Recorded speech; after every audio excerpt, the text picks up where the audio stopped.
O mga kabunyog, mga kababayan, punto diretso tayo. Ha? Ito, puntuhan natin tong ginawi at mga pinagsasabi ni Robin Hood Padilla. Overacting na naman si Robin. OA. Ha? OA, mga kabunyog, mga kababayan. Mamaya sasabihin ko kung bakit. Ipapakita ko kung bakit. Ha? Okay sana kung maging overacting ka para sa bayan. Pero hindi eh. Siyempre, para saan na naman? Para sa Duterte na naman. Yan, yan si Robin Hood Padilla. Ha? Ano bang pagka-OA na naman ngayon ni Robin? Ha? Mga kabunyog, mga kababayan. Ang pagka-OA ngayon ni Robin, sabi niya, alam naman natin, ano? Sabi ni Robin, ako'y malungkot talaga eh. Napunta tayo sa archive eh. Yung archive, binasa ko. Pwede pala yan hukayin anytime kung anuman. Hindi pa rin tayo natapos. Kaya sana po, bagamat ang buto ko ay yes, Aray, aray, aray. aray. Ako ay may reservasyon dyan. Malaki ang reservasyon ko dahil gusto ko dismissal. Tapusin na natin to. Oh, yan yung mga yan yung drama ni Robin. Ang sabi ni Robin, actually ang drama diyan ni Robin, kunwari ano siya, nagmamalasakit sa mga mahihirap, sa mga karaniwang tao, no? Sabi kasi ni Robin, wag na nating tigilan na natin yung politika. Grabe na yung politika, ang gulo-gulo na ng bansa natin. Tigilan na natin 'yan.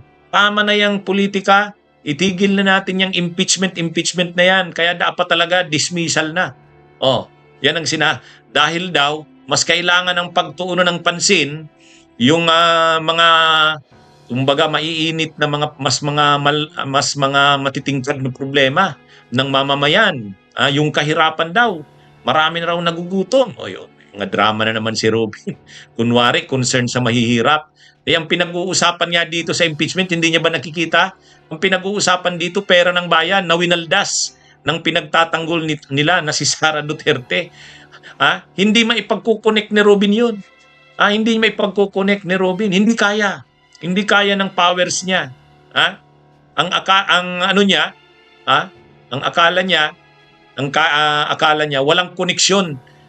Yung sinasabi niya na para sa mahihirap, kawawa naman daw mga mahihirap, yun na daw dapat ang pagpukusan ng pansin, wag na itong impeachment.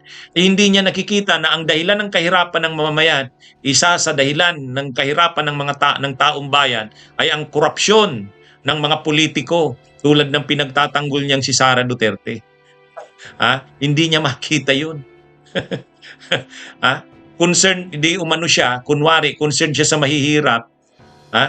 Kasi sabi niya, tigilan na natin yung impeachment. Politika lang yan. I-dismiss na natin yan. Kaya sabi ni Robin, malungkot daw siya, kaya may paiyak-iyak pa.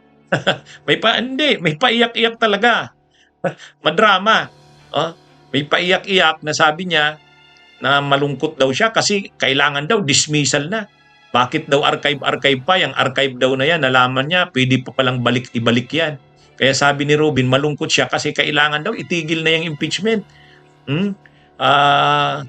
Ano na daw, dapat tigil na ang politika.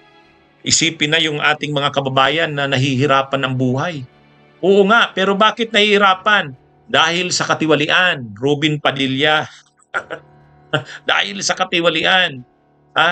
Ninanakaw ng mga politiko na pinagtatanggol mo, lalo na yung panatiko ka sa mga Duterte, pero yan ang pinakamaraming kaso ngayon sa Farmally, yung mga panahon ng kanilang administrasyon, ang dami nila ng mga korupsyon. O aside sa pagpatay, katiwalian. At yan ang pinipigilan nyo, Robin.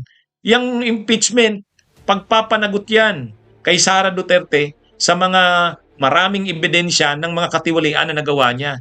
Yang katiwalian na yan ng mga politiko na tulad nyo, yan ang isa sa mga dahilan. In fact, yan ang pinakadahilan ng kahirapan ng bayan. Concern ka sa mahihirap? Bakit naghihirap ang mamamayan? Dahil sa grabing katiwalian.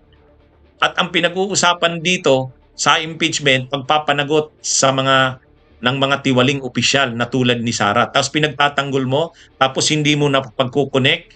Akala mo concern ka sa mahirap. OA ang acting mo, Robin. OA. May mga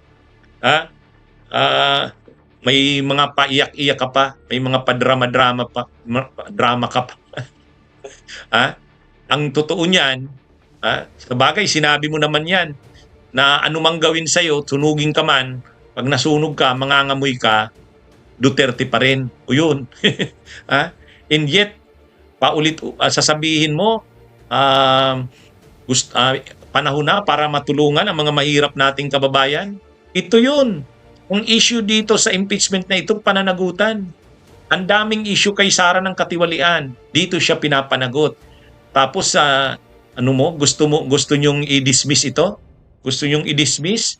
O anong mangyayari sa atin? Wala nang kapananagutan. Yung mga sa bagay, ang mga kasamahan mo tulad ni Bongo, marami ring kaso ng plunder yan. Marami ring kaso ng plunder yan. Yan, Ruby, ng katotohanan.